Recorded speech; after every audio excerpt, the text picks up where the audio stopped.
Assalamualaikum warahmatullahi wabarakatuh. Perkenalkan, nama Ibu adalah Ibu Agustin Lestari. Anak-anak bisa panggil Ibu dengan panggilan Ibu Agustin atau Ibu Iin. Ibu akan mengajar di kelas 3A selama 1 tahun ke depan. Semoga anak-anak senang ya belajar dengan Ibu. Anak-anak, hari ini kita akan belajar tentang tema 1, yaitu tentang pertumbuhan dan perkembangan makhluk hidup. Subtema 1, ciri-ciri makhluk hidup. Semangat ya anak-anakku untuk pembelajaran hari ini. Kamu telah mengetahui ciri-ciri makhluk hidup. Di kelas 2 pasti sudah diajarkan kan?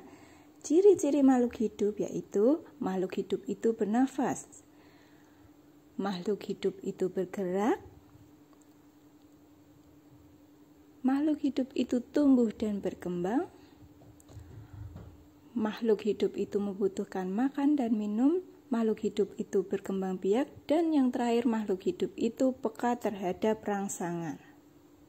Makhluk hidup dapat bergerak dengan cara yang berbeda-beda. Contohnya, manusia berjalan menggunakan kaki. Ikan berenang dengan sirip. Dan cicak merayap di dinding.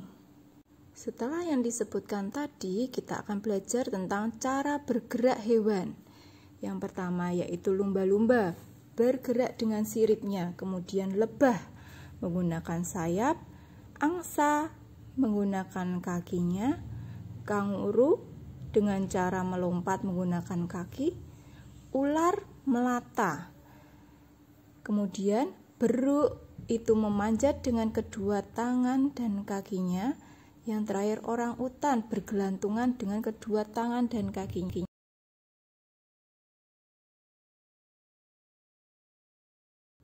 Apakah tumbuhan juga bergerak? Nah, kali ini kita juga akan mencari tahu ya cara tumbuhan bergerak, yaitu contohnya yang ada di gambar tumbuhan putri malu dan bunga matahari. Anak-anak bisa perhatikan pucuk tumbuhan yang bergerak menuju ke arah datangnya sinar matahari, yaitu untuk tujuan memperoleh sinar matahari atau untuk melindungi diri. Pernahkah anak-anak menyentuh daun putri malu? Nah, daun putri malu akan segera mengatup jika disentuh. Demikian juga jika udara di sekitarnya dingin atau di saat malam hari. Contoh lainnya juga bunga matahari bergerak sesuai dengan arah datangnya sinar matahari. Contohnya di pagi hari, bunga matahari akan menghadap ke arah timur. Ya, kemudian di sore hari bunga matahari menghadap ke arah barat. Nah, itu tadi contoh tentang cara bergerak tumbuhan. Sekarang kita belajar tentang makhluk hidup dapat bernafas. Alat pernafasan makhluk hidup itu berbeda-beda. Contohnya, manusia bernafas dengan menggunakan paru-paru. Ikan bernafas dengan insangnya. Hewan menyusui seperti kucing dan kambing bernafas menggunakan paru-paru. Dan cacing bernafas menggunakan permukaan kulitnya. Apakah tumbuhan juga bernafas? Tumbuhan juga mempunyai alat pernapasan. Udara masuk ke dalam tumbuhan melalui permukaan bawah daun, akar, dan batang. Alat pernafasan pada permukaan daun disebut stomata atau mulut daun. Ciri-ciri makhluk hidup selanjutnya yaitu makhluk hidup dapat tumbuh dan berkembang. Tumbuh artinya bertambah ukuran tinggi dan beratnya.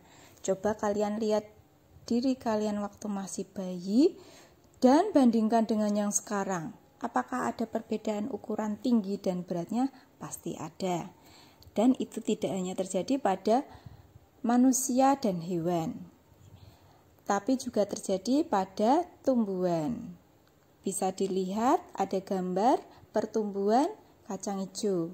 Dari biji, kemudian tumbuh tunasnya, kemudian keluar akarnya, lalu dia tumbuh berkembang menjadi tinggi. Makhluk hidup dapat berkembang biak. Cara berkembang biak makhluk hidup berbeda-beda. Ada yang berkembang biak dengan cara melahirkan, dan ada juga yang berkembang biak dengan cara bertelur. Cara perkembangbiakan hewan dapat dikelompokkan sebagai berikut. Yang pertama yaitu hewan bertelur atau ovipar. Hewan ini berkembang biak dengan cara bertelur. Contohnya ayam, itik, dan ikan. Kemudian hewan beranak atau vivipar.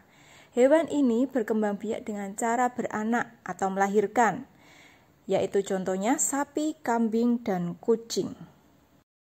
Yang ketiga yaitu hewan bertelur dan beranak atau ovovivipar. Hewan ini berkembang biak dengan cara bertelur dan beranak. Jadi, proses bertelur dan beranak berlangsung secara berurutan. Contohnya yaitu ular, ikan pari, kuda laut. Ciri-ciri makhluk hidup yang terakhir yaitu makhluk hidup peka terhadap rangsang. Kepekaan makhluk hidup terhadap rangsang itu berbeda-beda.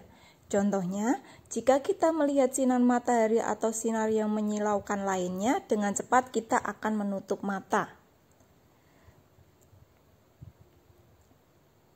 Contoh lainnya, daun putri malu akan menutup jika daunnya disentuh. Kemudian, buah pada pohon pacar Cina akan meletus jika kita sentuh dengan tangan kita.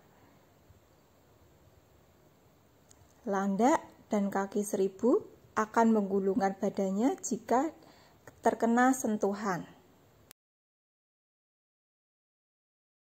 Manusia adalah makhluk hidup yang paling sempurna. Manusia dapat melakukan gerak dengan berbagai macam cara.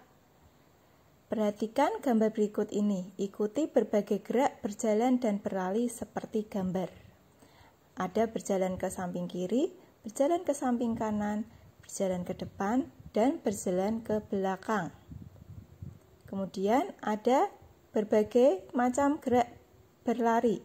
Ada berlari ke depan, berlari ke belakang, berlari ke samping kanan, dan berlari ke samping kiri. Kemudian ada berlari dengan berbelok-belok dan membentuk lingkaran.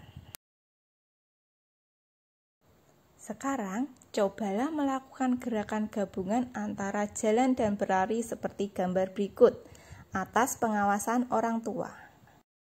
Kekuatan kaki menjadi faktor utama keberhasilan dalam kegiatan perlombaan kombinasi gerak berjalan dan berlari.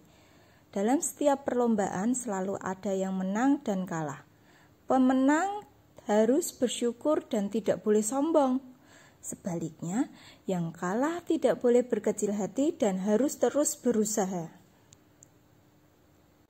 Semua makhluk hidup yang ada di dunia adalah ciptaan Tuhan. Keragaman cara bergerak makhluk hidup juga karena kekuasaan Tuhan. Semua itu adalah karunia Tuhan yang harus disyukuri. Bersyukur kepada Tuhan termasuk pengamalan sila pertama Pancasila, ketuhanan yang Maha Esa. Lambang sila pertama adalah bintang. Lambang ini menunjukkan bahwa bangsa Indonesia menyatakan kepercayaan dan ketakwaan terhadap Tuhan yang Maha Esa. Taat terhadap perintah Tuhan dilaksanakan dengan selalu menjalankan perintah Tuhan dengan baik.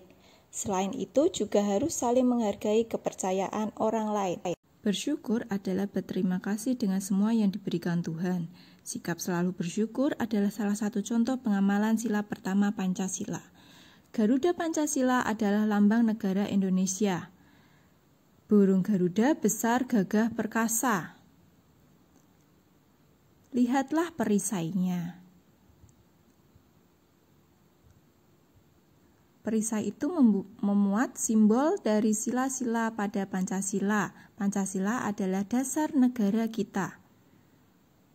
Pancasila berasal dari dua kata, yaitu panca dan sila. Panca artinya 5.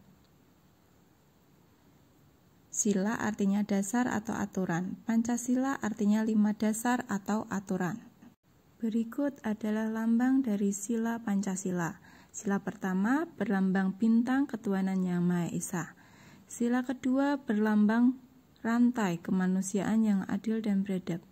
Sila ketiga berlambang pohon beringin persatuan Indonesia.